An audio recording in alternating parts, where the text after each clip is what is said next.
Ny mety ho toetry ny andro any an-dranomasina ny alatsinainy fa 7 ny volana May 2024 amen'ora maraina hatramin'ny talata 20 ny volana May 2024 amen'ora maraina. Tsy misy ny fampitandremana manokana mahakasika ny alon-drano.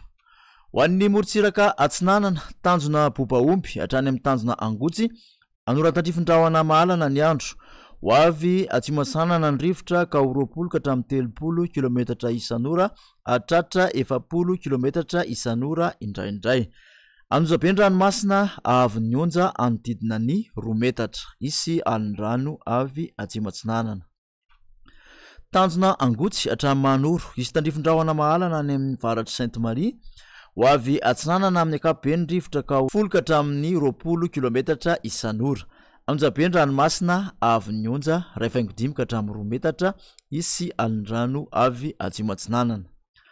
Manoratra ny taolany aro, ho maina ny andro amin'ny ankapobeny, iovaova amin'ny fitsokon'ny rivotra ka ho 10 ka hatramin'ny 20 km isan'ora. Anozabe ny ranomasina avy ny onja anodidina ny 1.5 metatra, hatratra 2 metatra ny tapany atsimo. Talany aro hatrany amin'ny tanjona Vohimena, ibalika ny masoandro. Ho avy atsimo ny rivotra ka ho 20 ka hatramin'ny 5 km isan'ora. Anozabe ny ranomasina avy ny onja anodidina ny 2 metatra. Isy alon-drano avy atsimatsinanana. Morontsiraka Andrefana, tanjona Vohimena hatrany amin'ny tanjona Ankaboa, ibalika ny masoandro. Ho avy atsimatsinanana ny rivotra ka ho 30 ka hatramin'ny 70 km isan'ora. Anonjabe ny ranomasina avy ny onja 1.5 ka hatramin'ny 2 metatra. Tanjona Ankaboa hatrany amin'ny tanjona Vilanandro, ibalika ny masoandro. Ho avy atsimo ny rivotra ka ho 20 ka hatramin'ny 30 km isan'ora. Adiny-panonja ny ranomasina, anonjabe indraindray avy ny onja anodidina ny 2 metatra.